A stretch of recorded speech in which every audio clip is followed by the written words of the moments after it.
iyyaka na'budu wa iyyaka nasta'in ya hayyu ya qayyum birahmatika astaghisu iyyaka na'budu wa iyyaka nasta'in ya hayyu ya qayyum birahmatika astaghisu. Dan uwa, kana so kaga isar Allah, kaga ƙarfin ikon Allah?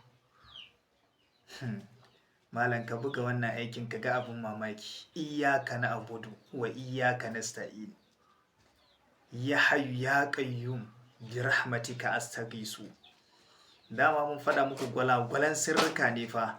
Wannan na biyu kenan. Malam idan a yau ka samu wannan to ka fara, ka tabbatar ka yi wannan aikin. Malam shi ma aiki ne fa mai ƙarfi. Wallahi ko shi kaɗai ka rike malam za ka yi ba mamaki. Za mu yi bayani yadda kaifiyar aikin take. Amma duk mutumin da ya san baya buƙatar kuɗi, baya buƙatar gida, baya buƙatar mota, bashi bai dame shi ba, baya son irin waɗannan abubuwa, ba abin da ya dame shi. So malam kawai ka kyale, wannan sirrin ba naka bane.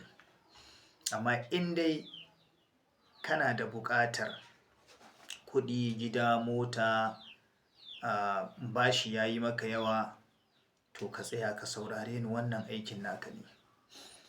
Kafin mu bayani yan uwa, duk inda aka samu sirrin a taimaka ayyuwa al'ummar manzon Allah sharing, izinin sirrin ayyuwa annabi salati, mu kuma ayi mana addu'a. Bismillah, alhamdulillah, wassalatu wassalamu ala rasulillah wa ali wa sahbihi wa man wala, wa ma tawfiqi illa billah, wala hawla wala quwwata illa billahi al-aliyyil azim. Barkanmu da ƙara kasance a wannan makaranta ta mai tarin albarka, take sanar da mu fa'ida na ayoyin alkur'ani cikin dar Allah. Za mu yi bayanin yadda kaifiyar aikin take. Wannan aikin ana fara shi a ranar da aka ɗauki azumi, ranar da aka ce an ga wata yau, watan Ramadan yau za a ɗauki azumi, yau a tashi da shi gobe 1 ga wata. To a yau za ka fara wannan aikin, a daren yau za ka fara. Daga nan har zuwa watan Shawwal, idan baka gama ba shikenan. Kuma a tsakiyar azumi ko a kwana 10 farkon azumi ko a kwana 20 ka gama shikenan. Dan uwa, kullum da daddare a yi sallah raka'a 2, Fatiha alam nashrah 7, Fatiha qul huwa 7, a yi salatin annabi, istighfar, la ilaha illallah gwargwadon iko. Sai ka zauna gaba ɗaya jimlatan, ba a kullum ba, a gaba ɗaya abin da za ka yi.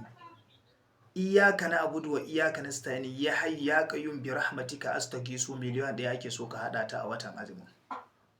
Miliyan 1 in ka haɗa ta ka gama malam, za ka ga abin mamaki. Ka lissafa ta yanda za ka iya yi cikin sauƙi, alfarman manzon Allah, za ka yi mamaki yanda Allah zai cika maka muradanka na rayuwa, alfarman manzon Allah. Muna yi kuwa da kuwa fata alkhairi, sai Allah ya haɗa mu a karo.